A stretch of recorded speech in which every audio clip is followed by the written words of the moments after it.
কেউ 40 বছর, আবার কেউ 5 বছর আগে স্কুল ছেড়েছেন।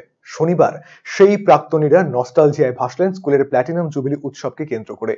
এদিন রায়গঞ্জের ঐতিহ্যবাহী সুদর্শনপুর দ্বারিকা প্রসাদ উচ্চ বিদ্যাচক্র স্কুলে এই বিশেষ অনুষ্ঠানের আয়োজন করা হয়। মূলত স্কুলের 75তম বর্ষপূর্তি উপলক্ষে গত 2023 সালের জুলাই মাস থেকে শুরু হয়েছে পর্যায়ক্রমিক প্ল্যাটিনাম জুবিলি বর্ষ উৎসব। শুক্রবার থেকে ফের শুরু হয় অনুষ্ঠান। এদিন 75 বছরের সমস্ত প্রাক্তনীদের আমন্ত্রণ জানানো হয়েছিল। স্কুলের প্রাক্তনী সমিতির পরিচালনায় নানান সাংস্কৃতিক অনুষ্ঠান অনুষ্ঠিত হয়। আনন্দ উচ্ছ্বাসে মেতে ওঠেন বিভিন্ন বয়সী প্রাক্তনী ছাত্রছাত্রীরা।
আজকে আমাদের পুনর্মিলন উৎসব হচ্ছে।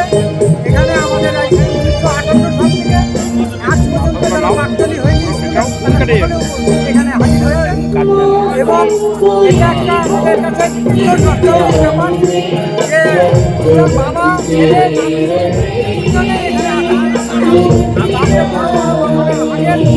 চার ভাই মানে আবার পুরোনো দিনে ফিরতে পেরে কেমন লাগছে? মানে এটা ভাষায় প্রকাশ করা যাবে এই ব্যাপারটা। আমাদের এখানে মানে আনন্দ হচ্ছে সকলে প্রত্যেকটি 1 বছর করে আমি 40 বছর পরে